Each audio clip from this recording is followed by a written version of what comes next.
CMDंची भेट घ्यायला गेलेलो की सावंतवाडी रेल्वे टर्मिनसचं काम जे कोकण रेल्वेच्या अत्याधिक पडून आहे त्या बाबा कामाचं पुढे काय झालं हे प्रश्न विचारायला आम्ही CMD साहेबांना भेटायला गेलेलो. समोरूनच अशी आम्हाला गुगली आली की हे टर्मिनस असल्याचा पुरावा द्या.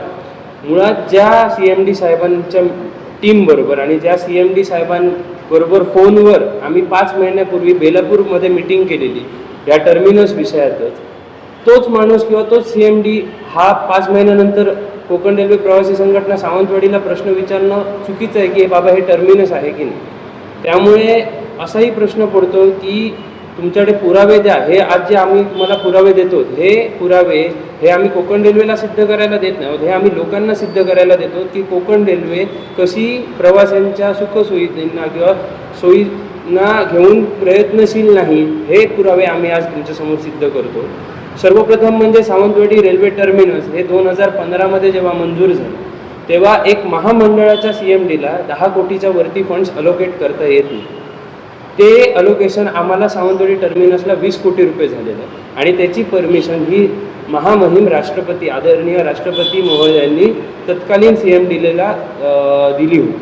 मग CMD जो असा प्रश्न विचारतोय की बाबा हे टर्मिनस आहे की नाही, आपल्याला राष्ट्रपतींचा इकडे कुठेतरी आदर न केल्यासारखा CMD दाखवतोय का बाबा की राष्ट्रपतींनी 20 कोटी रुपये दिले पण हे टर्मिनस नाही, हा प्रश्न विचारणं चुकीचं आहे. दुसरी गोष्ट, ह्याच टर्मिनसला लागून कोकण रेल्वे प्रवासी संघटना सावंतवाडी आणि कोकण रेल्वेची संयुक्त मीटिंग झाली. स्थानिक आमदारसुद्धा त्या मीटिंगमध्ये उपलब्ध होते. त्या मीटिंगमध्ये सावंतवाडी टर्मिनससाठी 4था प्लॅटफॉर्म आणि एक नवीन रूळ याच्यासाठी प्रवासी संघटना आग्रही होती आणि त्या संदर्भातला MOU हा MTDC सोबत झालेला होता आणि MTDCने ह्या कामाची पूर्ण जबाबदारी घेतली होती. फक्त MTDCने एक मागणी केलेली की जो प्लॅटफॉर्म लागेल त्या प्लॅटफॉर्मचा खर्च हा कोकण रेल्वेने करा. ह्या संदर्भात त्यांचं दोघांचं कॉर्डिनेशन होत नसल्याने आम्ही नंतर एक आंदोलन आणि एक पत्रसुद्धा MTDC आणि कोकण रेल्वेला आमदारांच्या रेफरन्सनी दिलेलं. ह्या तिघांचाही समन्वय न झाल्या कारणामुळे आज तो तिकडे एक नवीन प्लॅटफॉर्म आणि बिल्डिंग होणं जी गरजेचं आहे हा पूर्णपणे प्रश्न नेग्लेक्टेड आहे.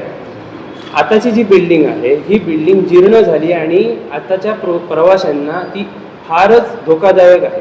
जेव्हा मागच्या वर्षी तिकडनं छत कोसळली गेलेली होती त्या आधी 4 महिने आम्ही कोकण रेल्वे प्रशासनाला ही बिल्डिंग जीर्ण झाली आहे असं पत्र कोकण रेल्वे प्रवासी संघटनेने पुराव्यानिशी दिलं होतं आणि 4 महिन्यानंतरच त्याचं छत कोसळलं गेलं.